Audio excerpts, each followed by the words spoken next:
1 Samuel 3, 19 a 21. Vamos ler todo mundo junto o texto no 3, ouvindo a voz dos irmãos? 1, 2, 3. E crescia Samuel, e o Senhor era com ele, e nenhuma de todas as suas palavras deixou cair em terra. E todo Israel, desde Dan até Berseba, conheceu que Samuel estava confirmado por profeta do Senhor. E continuou o Senhor a aparecer em Siló, porquanto o Senhor se manifestava a Samuel em Siló pela palavra do Senhor. Quando a gente pesquisa de forma biográfica a história de Samuel, nós vamos perceber que ele foi um dos líderes mais relevantes, não só da história do povo de Deus, como da história da humanidade em si. Quem foi Samuel? Um homem levantado por Deus como resposta ao clamor de uma mãe que antes era estéril, mas que por conta de sua oração, enquanto ela desejava um filho, Deus projetava um sacerdote, um profeta. E agora Samuel nasce para ungir reis, para entregar oráculos divinos, para trazer uma direção àquele povo que estava vivendo de forma subjugada pelo pecado. Uma coisa que merece destaque na vida e história de Samuel é que Samuel surge no cenário bíblico em um tempo muito complicado para ser crente. E por que era complicado para ser crente? Visto que o ser humano é um ser influenciável, ele é influenciado pelo ambiente que o cerca, pelo tempo em que ele vive. E eu, quando falo de influência, eu me lembro da época em que eu fui professor, uma escola particular de ensino religioso, e a gente observava isso muito na escola. Se uma propaganda de televisão lançasse uma sandália, uma bolsa, uma espécie de pulseira ou algum adereço que saísse na propaganda, na semana seguinte, quase todos os alunos teriam comprado aquele adereço. Às vezes era uma caneta simples, como essa. Mas se essa mesma caneta amanhã estiver na mão do Neymar, estiver na mão de alguém famoso, e ele fizer uma propaganda dizendo, olha, essa é a melhor caneta do mundo, várias pessoas serão influenciadas a adquirir aquela caneta por causa da figura que está apresentando. Então, naquela época, a influência era muito pesada, tenebrosa. E qual era a influência? A influência de dois sacerdotes. Eu estou me referindo a Ofni e Finéias, ou Ofni e Finéias, como queiram. Homens que deturparam o compromisso com Deus. A Bíblia chega a dizer que eles eram filhos de Belial, filhos da maldade. Deitavam-se com as mulheres à porta do local de culto, roubavam dos sacrifícios, profetizavam por suborno, se corromperam e corromperam todos os que o cercavam. E Samuel vai ser criado neste cenário. Mas o que nos chama a atenção é que enquanto os filhos de Eli estão corrompidos, influenciando negativamente a sua geração, Samuel vai viver de forma contrária, diferente, e vai produzir um caráter totalmente contrário àquilo que aqueles homens estavam produzindo. Samuel tem tantos privilégios na contramão do sistema, que ele vai viver uma das experiências mais extraordinárias da Bíblia. Experiência que a gente canta, que a gente já ouviu várias mensagens. Quem não lembra do capítulo 3 no seu início, esse capítulo que a gente acabou de ler, onde a Bíblia diz que Samuel estava no templo do Senhor, servindo ao sacerdote Eli, e um dia antes que a luz de Deus se apagasse, Samuel está deitado, Eli já está dormindo, e no local de culto Samuel ouve uma voz que chama exatamente o seu nome: Samuel, Samuel. Ele levanta-se correndo, obediente ao seu líder, corre, pronto a servir, e diz: Senhor, eis-me aqui, porque tu me chamastes. Parece que eu vejo Eli bocejando, meio com dificuldade de abrir os olhos, espantado, dizendo: eu não te chamei, rapaz. Eu estou querendo dormir, vai deitar-te, vai dormir. E para sintetizar a história, o texto diz que Samuel não conhecia o Senhor e ainda não tinha sido revelada a ele a palavra de Deus. E por 4 vezes Samuel vai ser chamado. Na terceira vez que Samuel é chamado e corre até ali dizendo: Senhor, tu me chamaste, a Bíblia diz assim: então entendeu Eli que era o Senhor quem estava chamando o rapaz. Sabe por que a Bíblia diz que Eli entendeu? Porque Eli também já tinha tido um dia um contato com Deus. Eli também já tinha aprendido um dia a ouvir a voz de Deus, embora estivesse em um momento muito trágico de seu ministério. Mas quando ele percebe a apreensão de Samuel, é como se ele estivesse dizendo: eu sei o que está acontecendo com esse rapaz. A mesma experiência que eu tive com a voz de Deus, agora Deus o está chamando para realizar a sua obra. Eu aproveito esse momento para dizer que o mesmo Deus que me chamou o pastor Ori, ou chamou qualquer um que está aqui, vai falar contigo, vai te chamar e vai mostrar que Ele tem um plano a realizar em sua vida. Quando ele entendeu, ele chama o menino e diz assim: faz o seguinte, vai deitar-te, e se essa voz te chamar de novo, responda: fala, Senhor, porque o teu servo te ouve. Samuel, orientado pelo sacerdote, vai se deitar e a Bíblia diz um negócio lindo. Eu amo isso aqui na Bíblia. Detalhe, a Bíblia diz assim, ó: e veio o Senhor e o chamou como das outras vezes, ou seja, mais uma oportunidade. Se tem um ser capaz de nos dar muitas oportunidades, este ser é Deus. É por isso que você vê irmãos negligentes, pessoas que tratam a obra de Deus de qualquer jeito e nada acontece com eles. Sabe como é o nome disso? Oportunidades. Deus vai dando uma, vai dando outra, e mais outra, oportunidade para mudar, oportunidade para viver um tempo novo, outra oportunidade para restaurar. O seminário é mais uma oportunidade de vivermos um tempo diferente, e eu quero abraçar a minha oportunidade. Eu creio que você vai abraçar. Irmão Benilson já começou a abraçar. Abracemos a oportunidade que Deus está nos dando. E ele dá mais uma oportunidade. Quando Deus brada, que chama Samuel, Samuel, Samuel faz a mesma coisa que foi instruído. Fala, Senhor. Fala, Senhor. Fala, porque o teu servo te ouve. Glória a Jesus. E aí surge Samuel neste cenário. O capítulo 3, a partir do versículo 19, descreve de forma sucinta como a partir de então Samuel vai viver em meio àquele cenário. Nós vamos aprender que Samuel não só mostra a sua história neste livro, mas como nos deixa um modelo, que é esse o tema do nosso estudo hoje, a 5ª exposição. O crescimento no modelo segundo Samuel. Vamos então para esse modelo? Vamos começar com o versículo de número 19. O versículo 19, a parte A diz o quê? Está aí na sua apostila, diz o quê? E crescia Samuel. Leia comigo o primeiro ponto, vamos lá? A realidade do crescimento na vida de Samuel em ampla perspectiva. Olhe para mim, por que ampla perspectiva?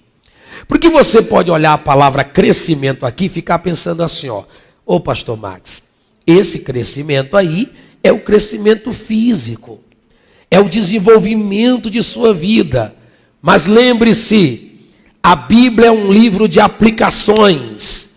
Nós pegamos a Bíblia, olhamos para a mensagem que foi pregada lá e antigamente, interpretamos o que é que o autor quis dizer para aquela geração, extraímos as lições e agora nós puxamos a mensagem que estava lá no passado, trazemos ela para o presente e fazemos uma aplicação de como ela pode nos instruir. Então eu não posso ver esse crescia Samuel apenas como um crescimento físico, apenas como um crescimento de sua estatura. Eu preciso ter uma perspectiva ampla desse crescimento para que eu aprenda por que Samuel crescia. E por que esse texto pode me dar uma perspectiva ampla? Diga comigo, por quê? Está fraco, porque a vida cristã é progressiva. E é isso que nós vamos começar aprendendo. Por que falar de crescimento? Por que você precisa crescer? Porque nós precisamos progredir. Porque está na Bíblia que vida cristã, vida com Deus, trajetória de crente é de crescimento e de progresso. Vamos ler alguns textos? Vamos começar com o tão conhecido Oséias 6,3. Eu não vou só ler os textos, viu? Eu vou aproveitar para, como diz o pregador empolgado, destrinchá-los aqui, viu? Oséias capítulo 6, e eu quero que você anote, porque eu fiz anotações que vão lhe ajudar muito. A gente tem o costume, preste bem atenção, de ler Oséias 6,3 apenas a primeira parte.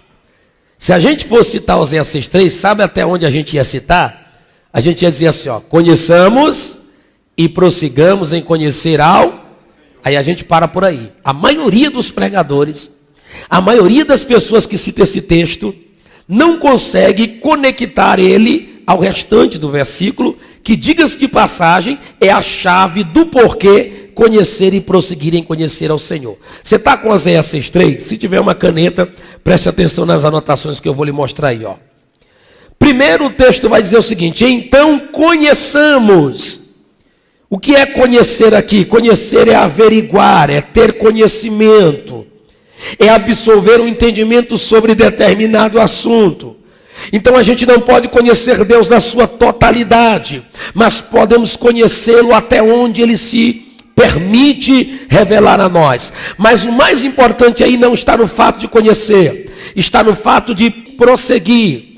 Prossigamos. Olha aqui para mim, anote aí o significado da palavra prosseguir nesse texto.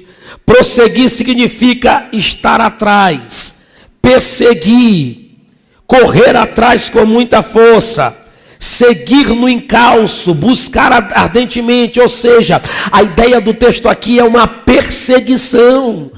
Que coisa interessante. Não é só seguir assim, ó, naquela ideia, eu preciso seguir em conhecer, então eu vou seguindo para o culto, eu vou seguir participando de um trabalho. Não, é perseguir no sentido de empreender forças, de empreender renúncias, a fim de que eu continue conhecendo ao Senhor. Conheçamos e prossigamos em conhecer ao Senhor. Quem está entendendo, diga amém. Agora preste atenção no resto do versículo. Conheçamos e prossigamos em conhecer ao Senhor, a sua saída ou a sua vinda, como a alva é certa, e ele descerá sobre nós, ou a nós virá, como chuva seródia que rega a terra. Uma das formas de você entender melhor o versículo é lendo ele de trás para frente em algumas de suas frases. Se eu lesse apenas assim, ó, sua saída como a alva é certa, poderia ficar mais difícil de eu compreender. Mas vamos tentar ler essa frase de trás para frente? Ou vamos inverter a posição das falas? Por exemplo, vamos começar com a expressão com a alva. Com a alva, como a alva, é certa a sua saída. Já deu um pouquinho melhor de entendimento. Como a alva é certa, é convicta a sua saída ou a sua vinda. Primeiro vamos interpretar aqui o que é como a alva. A alva, irmãos, está se referindo à alvorada, ao amanhecer do dia. E o profeta está dizendo que assim como é certo que o dia chegue, assim como é certo que vai amanhecer e o dia vai chegar, assim também será a vinda do Senhor, a saída do Senhor, sobre quem? Sobre aqueles que o conhecem e prosseguem em conhecê-lo. Isto implica em dizer que se você tem desejo de conhecer a Deus, prossegue em conhecer a Deus, assim como o dia vem, assim Deus virá sobre a tua vida para se revelar a você. Vai satisfazer o seu desejo. Aí tem mais, e o texto diz: como a alva é certa a sua vinda, e ele virá a nós como a chuva seródia que rega a terra. Pastor, o que era uma chuva seródia? Olha que simbolismo interessante. Nós tínhamos a chuva temporã e a chuva seródia, chamada em uma tradução mais clara de as primeiras e as últimas chuvas. As primeiras davam força ao plantio, as últimas evitavam com que os frutos que já haviam nascido pudessem se ressecar e murchar. As últimas chuvas eram as mais esperadas pelos agricultores, para que a plantação fosse completa e os seus frutos fossem perfeitos. Isto implica dizer que aqueles que buscam o Senhor, conhecer a Deus e prosseguem conhecê-lo, receberão dele o presente de recebê-lo como uma chuva perfeita, que vai fazer produzir na sua vida os frutos para o crescimento que você terá que ter para a glória de Deus.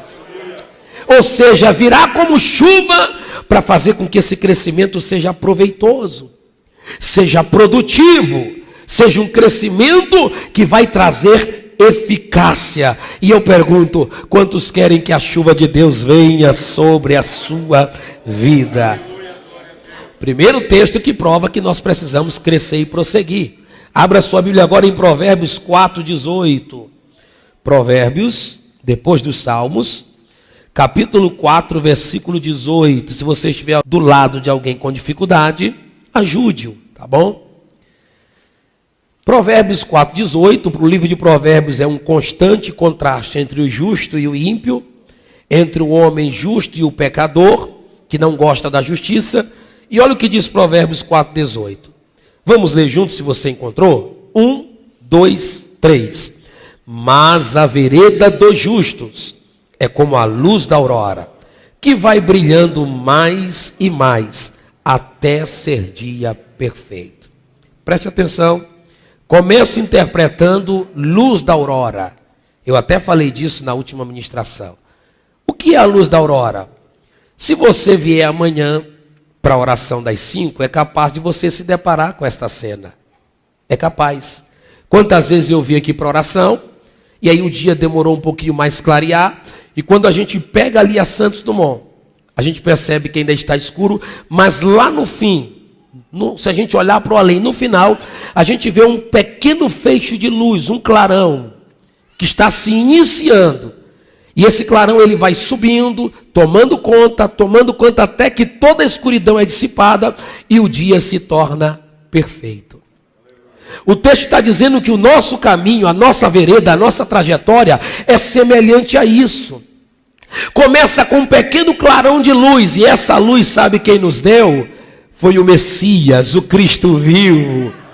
Porque em João 8,12 disse ele: eu sou a luz do mundo, quem me segue jamais andará em trevas, pelo contrário, terá a luz da vida.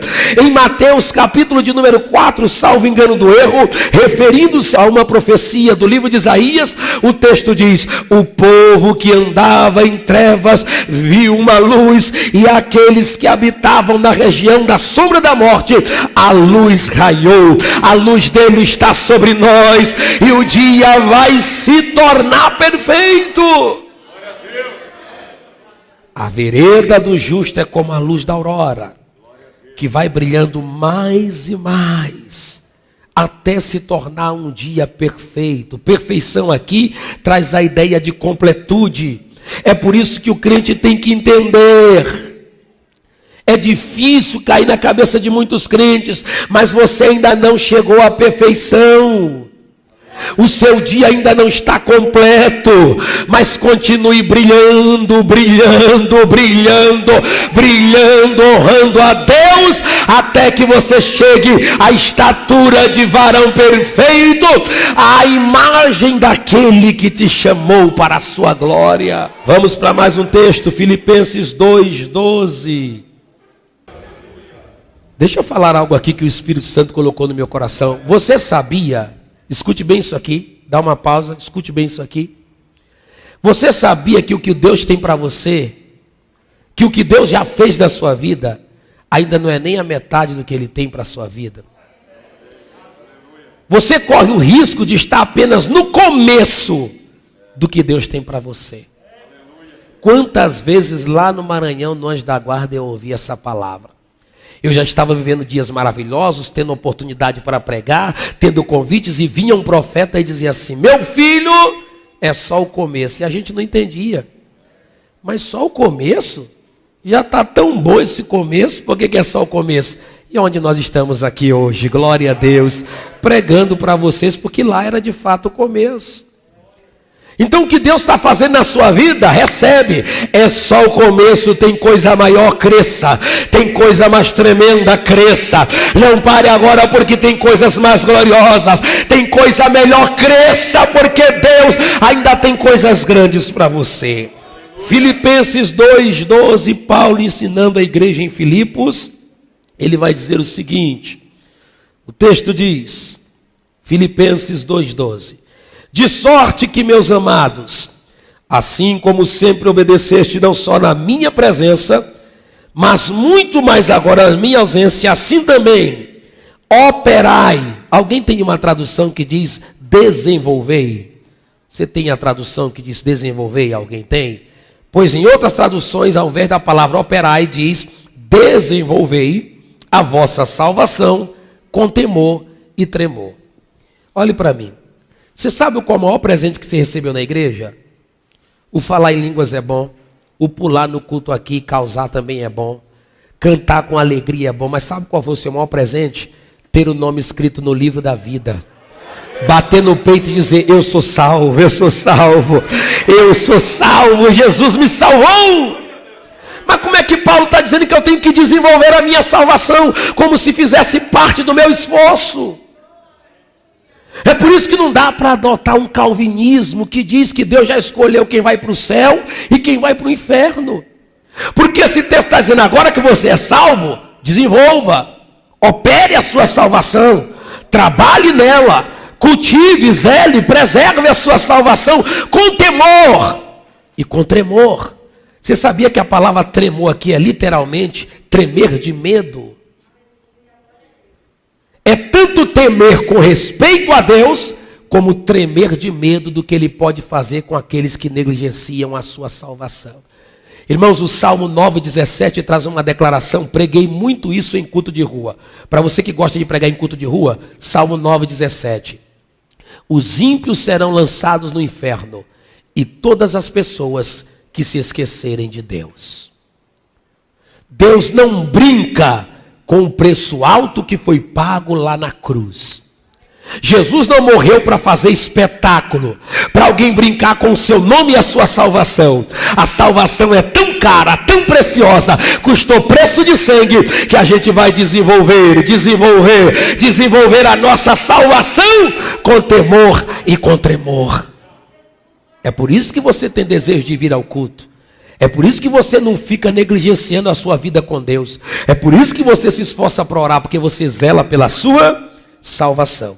Aí tem mais 3 textos que provam o crescimento, e você já conhece. Lucas 1:80 eu preguei ontem. Lucas 2:40 e 52, pastor Carvalho Júnior vai falar melhor amanhã, que fala do crescimento de Jesus em estatura, em sabedoria, em graça diante de Deus e dos homens.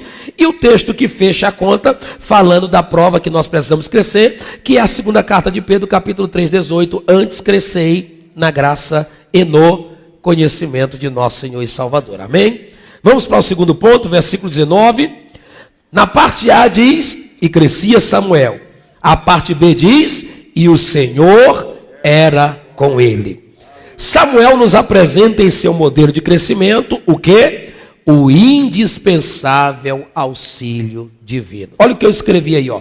Ninguém é capaz de crescer sozinho ou por conta própria. Todos precisamos de auxílio, principalmente do auxílio que vem de quem? Então, o meu crescimento é algo dependente. Eu preciso de instrumentos que Deus usa para me fazer crescer e chegar mais perto dele. Eu preciso daquilo que Deus usa para me fazer avançar na vida espiritual. Ninguém aqui vai conseguir crescer e avançar e continuar sozinho. Por isso que precisamos uns dos outros. O que diz João capítulo 15, versículo 5? Quem lembra? Jesus disse, sem mim... Quem lembra, eu vou falar e você repete, sem mim... nada podeis fazer. Tem muitos textos, mas vamos para um lá no livro de Samuel, mais uma vez, 1 Samuel 16. muitos textos na Bíblia que podem ser exemplos que nos provam quanto a presença de Deus, o auxílio divino, é importante para o sucesso espiritual. Mas nós vamos usar um dos que se aplicam bem ao tempo presente. 1 Samuel, capítulo 16, de 14 a 23. Eu sei que você conhece a história, mas nós vamos falar ela com detalhes aqui. Capítulo 16, 14 a 23. Caneta na mão, lendo o texto. Vamos lá. Versículo 14. E o Espírito do Senhor se retirou de Saul. Olha que notícia triste. E o atormentava um espírito mau da parte do Senhor. Pastor, o que é um espírito mau da parte do Senhor? É Deus permitindo ou enviando um espírito mau para atormentar desobediente. Entendeu? É Deus permitindo. Tem gente que me pergunta muito isso. Pastor, macumba pega em crente? Maldição pega em crente? Demônio pega em crente? Não, mas em crente desobediente pega e pega de jeito. Sim. O camarada desobedeceu, Deus sai de lá e diz, agora Satanás, vai lá e dá uma taca. Dá uma surra, mas sacode mesmo, tira o sono, perturba, coloca em angústia, depressão, crise, isso, sacode ele mesmo assim que é para ver se ele acorda. Sacode. Vez por outra entra na igreja alguém assim, irmãos. Estou falando de crentes afastados. Não queria nada com Jesus, aí o diabo começa a perturbar ele. Então, meus irmãos, o espírito sai de Saul, o santo, e agora vem um espírito mau, começa a perturbar ele. Vamos ler o texto? Então os criados de Saul, diga comigo, uma reunião. Os criados de Saul, em uma reunião no palácio, lhe disseram, eis que agora o espírito mau da parte de Deus te atormenta. Você está encapetado, Saul, está atormentado. O diabo está te perturbando. É isso que está acontecendo. Sabe o que isso aqui subtende? É como se Saul já tivesse buscado todos os recursos e não sabia o que fazer, e alguém viesse explicar para ele, ô Saul, esse negócio aí não é psicológico não, viu? Ô Saul, esse negócio não resolve com remédio não, nem manda chamar os agoureiros não. Isso aí é Jeová que está te apertando. Ele mandou um capeta para te perturbar. E ele está te atormentando. Aí no versículo 16 ele diz, manda pois o nosso Senhor a teus servos que estão na tua presença, presta atenção no detalhe agora, caneta na mão, que busquem um homem que saiba tocar, marca essa frase aí, que busque um homem que saiba tocar, ela vai fazer muita diferença daqui a pouco, que busque um homem que saiba tocar harpa. E será que quando o espírito mau da parte de Deus vier sobre ti, então ele tocará com a sua mão e te acharás melhor. Marca também essa expressão, te acharás melhor. Ou seja, você vai ter uma melhora, te acharás melhor. Então disse Saul aos seus servos, versículo 17, buscai-me, pois, um homem que toque bem. Tem alguma diferença do versículo 17 para o versículo 16, irmãos? Vocês perceberam alguma diferença? O que foi que eu mandei vocês marcarem no versículo 16? Vamos lá, quem lembra? Um homem que sabe tocar. O que é que Saul diz para fazer? Um homem que sabe tocar. Opa, tem um acréscimo. Ninguém falou que tinha que ser um homem que sabe tocar bem. Disseram que era para mandar buscar um homem que sabe, mas Saul, que é um que sabe tocar, cuidado com quem sabe tocar bem. Porque tem muito pastor e igreja por aí preocupado com alguém que sabe fazer bem, mas que não tem compromisso com Deus. Cuidado com quem tem muito talento, não são todos, obviamente. Cuidado. Manda buscar um que saiba tocar bem. E vou te dizer, em Israel naquela época não faltava não, viu? Não era só Davi não, estava cheio de salmista que sabia tocar muito bem. Manda buscar um que saiba tocar bem e traz-ei-mo. Versículo 18, vamos lá? Então respondeu um dos moços e disse, eu tenho observado, eu tenho visto a um filho de Jessé. Olhe para mim aqui. Nós somos observados em todos os locais onde andamos. Eu vou dizer algo que se não for, que Deus fale para você, que Deus te prove, e se for, que Ele faça a mesma coisa. Você sabia que a salvação de alguém pode depender do seu comportamento como crente? Você sabia que alguém pode vir à igreja só porque você nunca abriu a boca, mas olhando para você como crente, dizendo, rapaz, eu vejo aquela pessoa parece que é mais feliz, não passa por aperto, embora a gente passe. Rapaz, que coisa. Aí, enquanto eles não estão passando nada, às vezes eles nem se interessam muito, mas depois eles vão lembrar de como você é e das histórias que você conta como crente. Aí essas pessoas vão dizer assim, rapaz, eu lembrei que você contou isso e isso da igreja. Me conta mais. Fala mais. Então alguém pode ser salvo, escapar do inferno, por causa do teu comportamento. Em contrapartida, alguém pode ser condenado. Alguém pode sair do reino de Deus. Alguém pode parar nas chamas do inferno por causa do nosso comportamento como crente. Difícil da gente engolir isso, mas é verdade. Podemos atrapalhar alguém de chegar no céu. E que Deus nos livre disso. O moço está observando o filho de Jessé e olha só.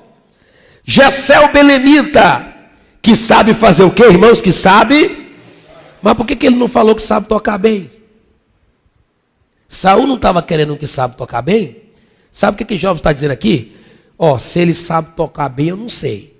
Mas ele sabe tocar. Só que não é só isso não. Ele sabe tocar. Vamos lá para a gente aqui esquentar o negócio aqui, ó.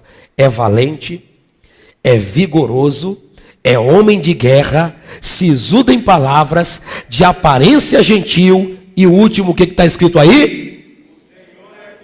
Fechou a conta. Não sei se ele sabe tocar bem, mas uma coisa eu sei. O Deus de Israel é com ele.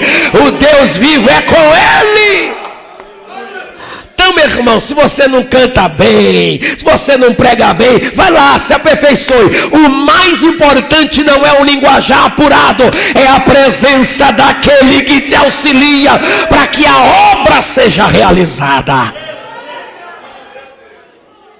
Se ele sabe tocar bem, eu não sei não, mas quando ele pega o microfone, eita glória! Se ele tem um português apurado, eu não sei, mas quando Deus usa, a igreja treme. Oh, glória a Deus! Não, eu nunca vi ela pregando, mas na hora aquela hora, o Deus do céu desce, alguma coisa acontece. O importante é que Deus seja teu auxílio. É que Deus esteja contigo. Tem gente preocupada com aparência, nós estamos preocupados com presença. De um Deus que anda com a gente no trabalho, na escola, no carro, na caminhada da rua. E eu vou ser profeta para a tua vida. A presença de Deus na tua vida será sentida por onde quer que tu andares, porque Deus está sobre você. É muito bom as pessoas detectarem Deus em nós, irmãos. Aleluia. Que essa presença nos acompanhe. Esteja conosco. E aonde a gente colocar o pé, quem está lá, sinta que Ele está na nossa vida. Eu quero profetizar agora para dentro da igreja. Como é difícil uma pessoa que não é crente, que está em trevas, um pecador, entrar aqui e não sentir Deus. Quantas igrejas a gente vai pregar? Quem é pregador aqui sabe. A gente chega com tanta alegria para pregar, mas quando começa a pregar, percebe que o povo está morto, que Deus não está mais lá. Deus está aqui dentro, Ele vai permanecer aqui dentro. Não deixa Ele sair daqui, porque o que faz a diferença aqui é a presença desse Deus do qual nós dependemos.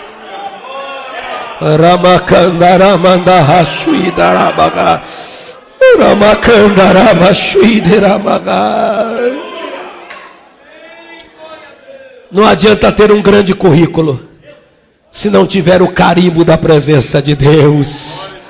Todo o currículo de Davi só dependia de uma coisa: o Senhor é com ele, o Senhor é com ele, o Senhor é com ele, o Senhor é com ele.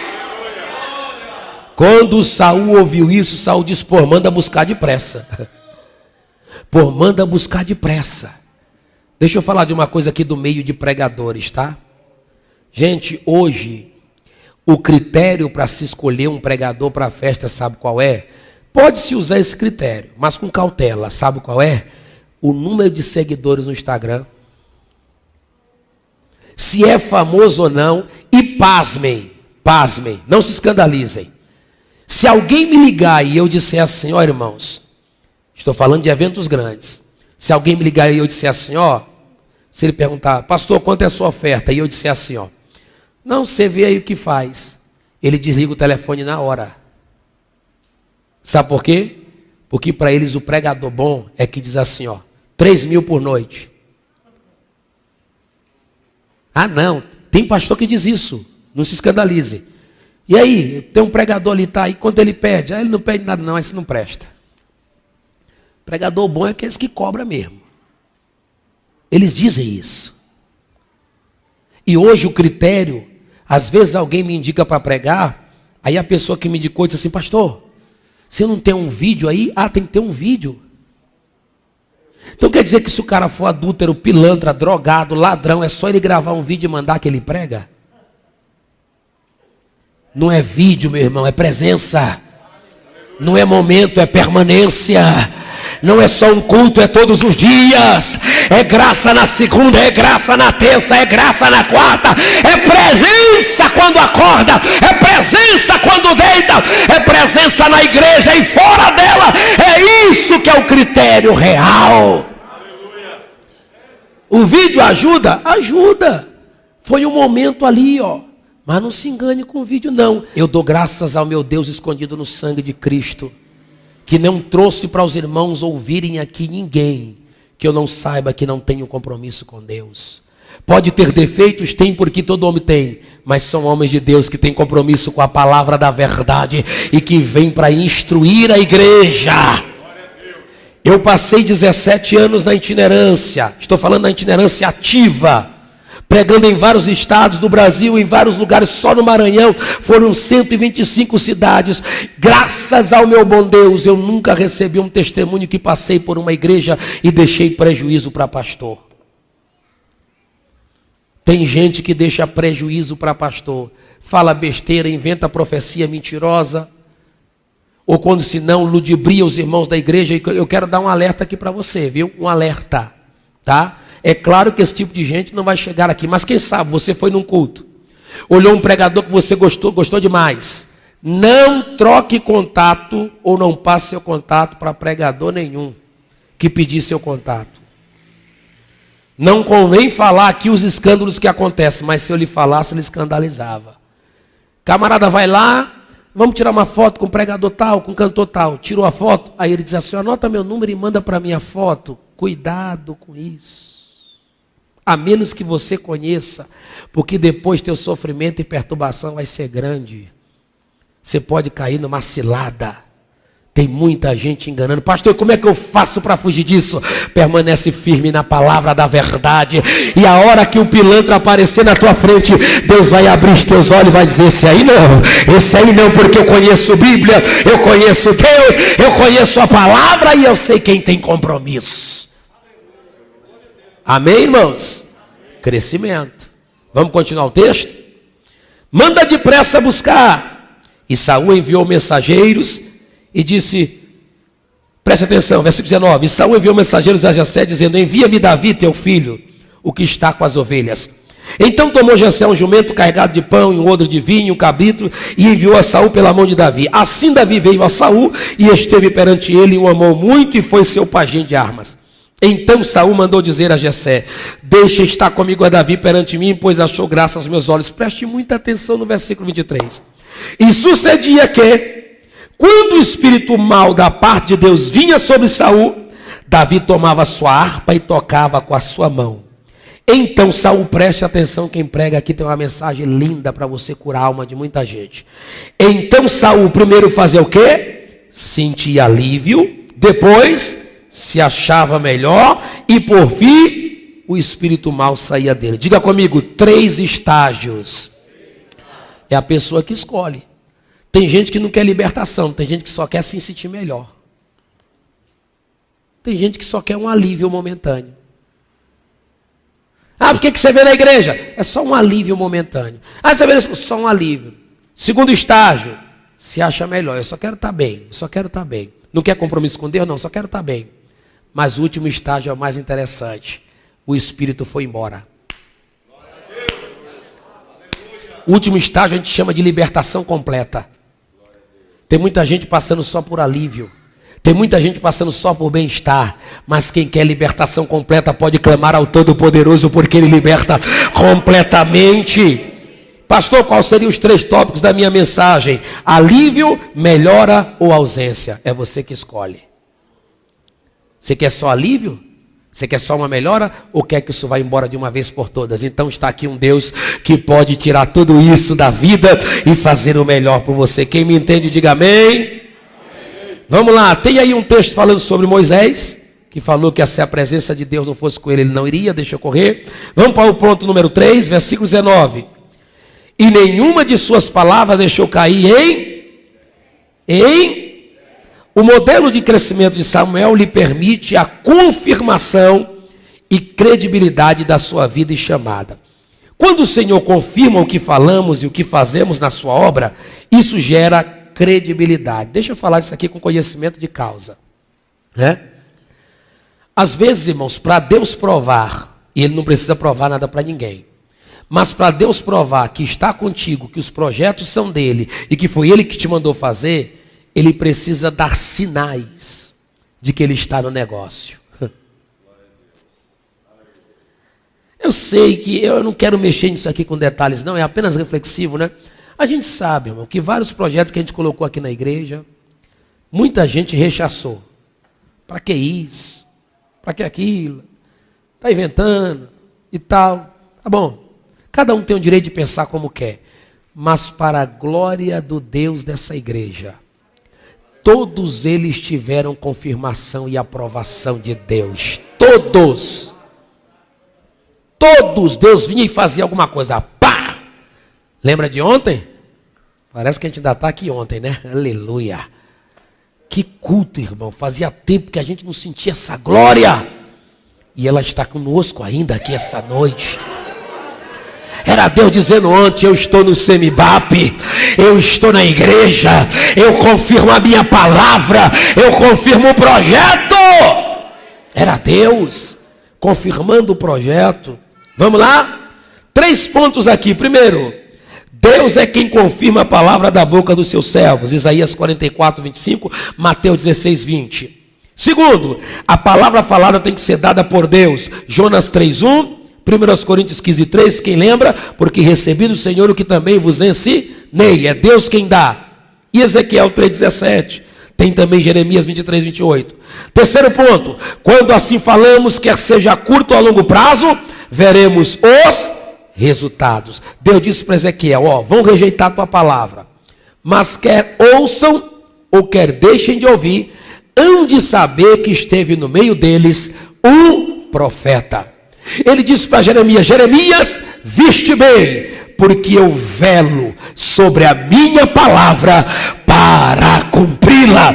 O que eu falei, eu vou fazer. E Ele tem falado esses dias, e Ele vai fazer nas nossas vidas. Ponto 4. E todo Israel, desde Dan até Beceba, conheceu que Samuel estava confirmado como profeta do... Um modelo de crescimento que traz reconhecimento, inclusive humano.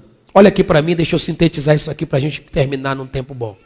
Irmãos, um dos sofrimentos de quando uma pessoa vai desenvolvendo a sua vida na presença de Deus, e ele evidencia uma relevância ou mesmo chamado específico na igreja, é que as pessoas vão olhar para ele, algumas, não são todas, e não vão reconhecer o chamado de Deus na sua vida. Posso falar também com conhecimento de causa. Por não vir de família de pais crentes, por não ter condições financeiras, para muitos homens que cruzaram o meu caminho, eu nunca tive uma chamada de Deus. Para muitos homens, eu ouvi a expressão, alguém dizer assim, isso é só fogo de palha. Isso é coisa de momento. E assim acontece com todos nós. E eu vou dizer uma coisa para você, se surpreenda. Tem gente sentado aqui que você nem sabe onde Deus vai levar ele ou ela, porque tem chamada de Deus. Tem vida aqui que pode mudar a qualquer momento para um ambiente que você não esperava. A vida não será só isso aqui. Uma hora as coisas vão mudar por causa do plano que Deus tem na sua vida. Por causa do projeto, quem sabe daqui a 2 anos você está em outro país. Você está morando em outra cidade, você está dirigindo uma igreja, você casou com um pastor, casou com um missionário, você está fazendo a obra de Deus. Por quê?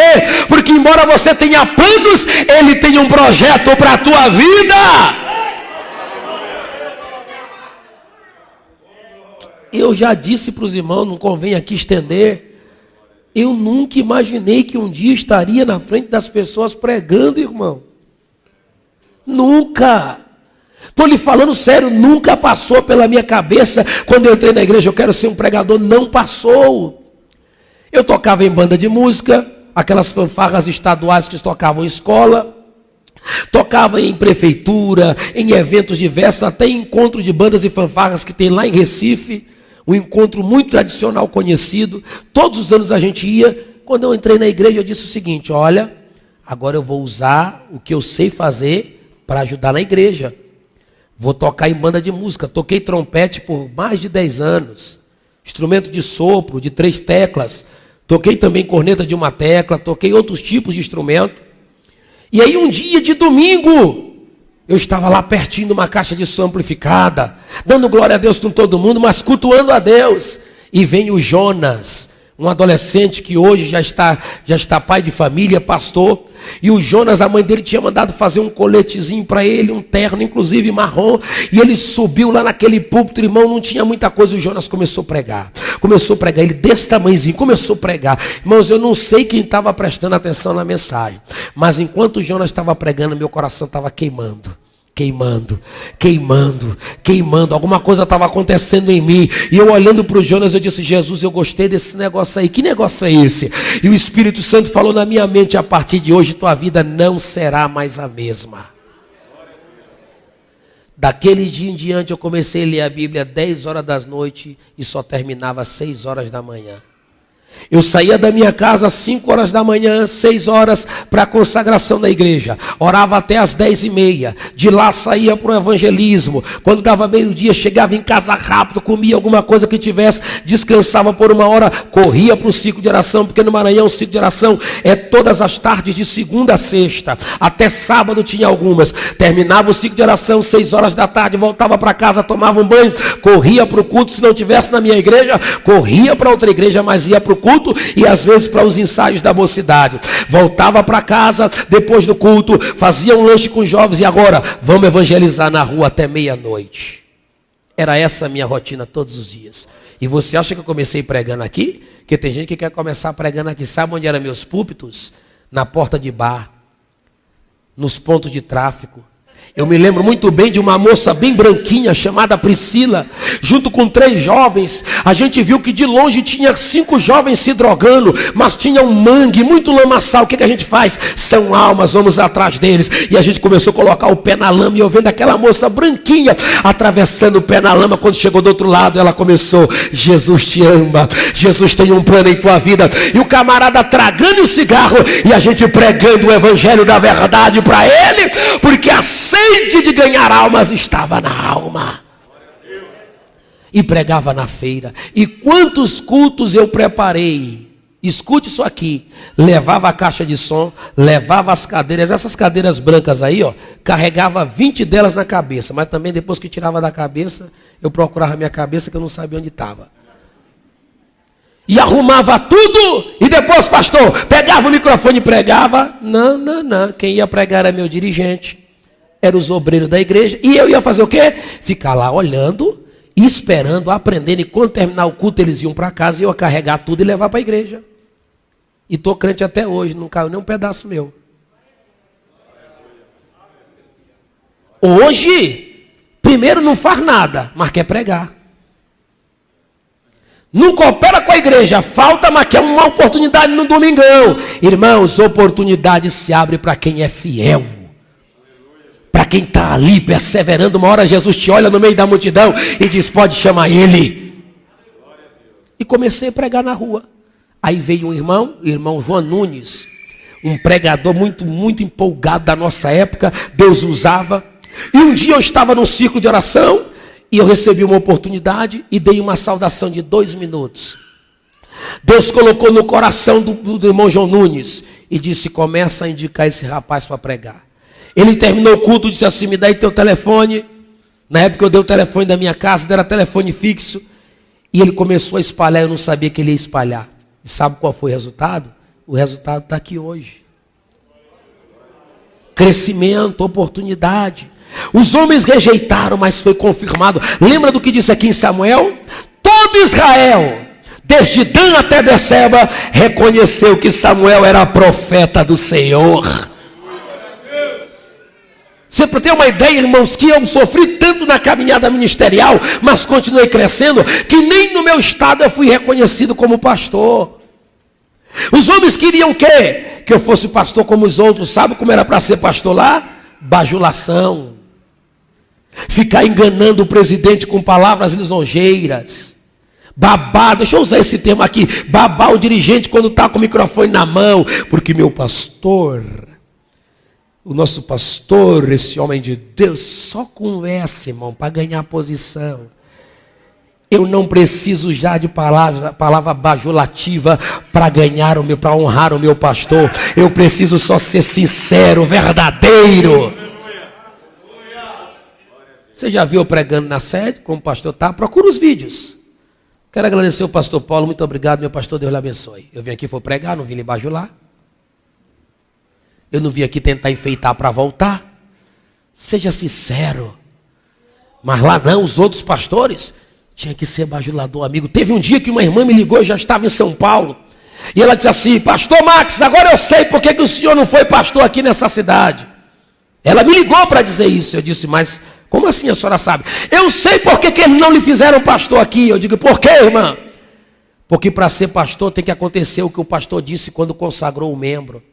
Um dirigente foi consagrado a pastor, e o pastor que tinha consagrado ele pegou o microfone e disse: irmãos, irmão fulano é uma bênção, tem chamada de Deus, é um bom pregador, e tem um detalhe, é amigo do pastor. Ah, então foi por isso que ele foi consagrado. É amigo do pastor. Só que esse amigo não é amigo verdadeiro. É um amigo bajulador que se submete a vergonhas.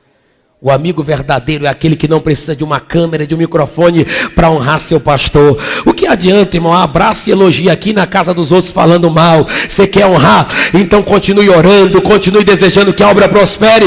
E assim você está honrando e confirmando a chamada das pessoas. Assim a gente honra. Samuel foi confirmado, todo mundo teve que reconhecer. Aí nós temos um exemplo da história de José, e eu vou terminar agora no versículo, ou no ponto de número 5, para a gente terminar. Vamos lá? Você lê os demais pontos em casa, porque o tempo não nos deixa.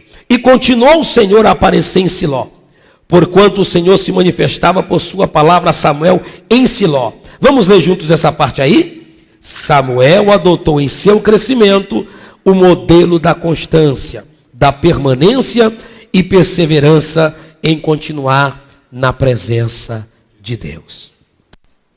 É muito linda essa frase aqui, irmão. Estou terminando aqui. Você pode até fechar sua apostila. E continuou. E continuou o Senhor a se manifestar a Samuel. Se Samuel tivesse vindo só o apogeu de um momento, só o momento de uma oportunidade, ele era esquecido na história. Mas Deus se revela a Samuel, e Samuel cresce tanto que Deus continua aparecendo para ele. Em um tempo de escassez de revelação, em um tempo que pouca gente ouvia a voz de Deus. Como é que o senhor prova isso, pastor Max? É só ler o versículo 1 do capítulo 3, que a palavra de Deus era de muita valia e as visões não eram frequentes.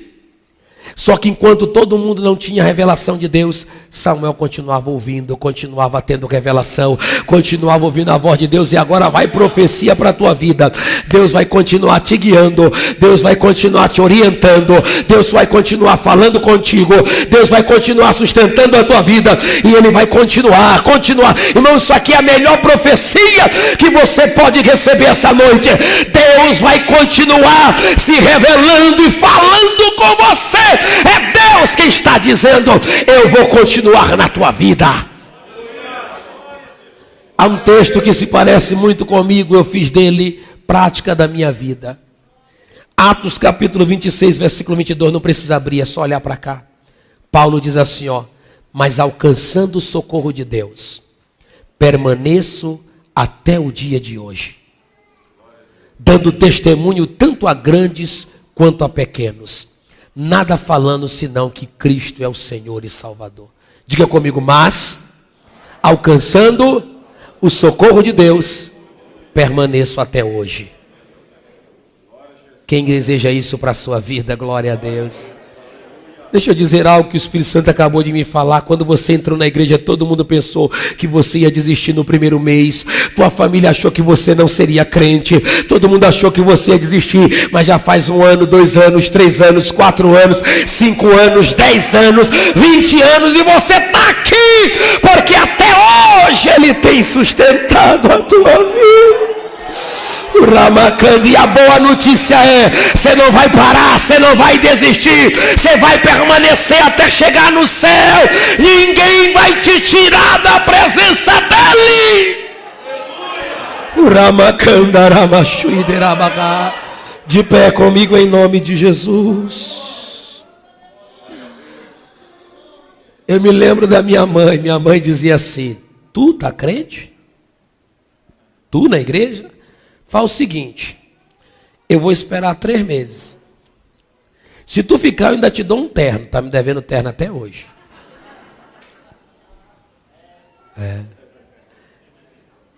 Sabe qual é a época que eu era mais escravizado? Escute. Vamos servir ao Senhor, vamos adorar a Deus. A época que eu era mais escravizado era no período de São João. Quem aqui é do Nordeste sabe que em São João, no período de São João, tem quadrilha, coco, que é uma dança folclórica, bumba boi, tem um monte de bagaceira. Eu andava nisso aí tudo, ficava bêbado até. E eu saía numa quadrilha por nome Flor de Maracujá. Você pode pesquisar na internet que ela é muito famosa lá no Maranhão. Quando eu entreguei minha vida para Jesus, aí os amigos lá da cachaça, da bebida, olharam para mim e disseram: tu, crente? Quando der São João do próximo ano, tu está aqui de volta. Faz 22 São João que eles estão me esperando lá. E vão ficar esperando, porque daqui eu vou para o céu. 22 anos esperando. Não, ele vai voltar no próximo ano, ele não aguenta não. Eu não aguento, mas eu tenho um Deus que me sustenta. Tenho um Deus que me guarda. Esse Deus é o seu, Ele vai te guardar. Você chegou aqui quase desistindo, quase entregando os pontos. Continua, continua, continua, continua. Não desista agora. Escute. Para a gente encerrar. Aramanda calabachu darabaga. Remacandarava chuideramarras. Eu preciso falar do final dessa mensagem para você. Diga comigo: o Senhor se manifestava a Samuel em Siló. A palavra Siló significa lugar de descanso, lugar de repouso. O que eu vou falar aqui é profecia para a tua casa. Ninguém vai fazer da tua casa um lugar de perturbação. Tua casa é Siló de Deus, é lugar de repouso, é lugar de paz, e lá Deus vai continuar falando, lá Deus vai continuar tocando. Eu declaro agora que chega salvação na tua casa, restauração na tua casa, vida na tua casa, graça na tua casa. Deus vai continuar dando descanso a você. Olha aqui para mim.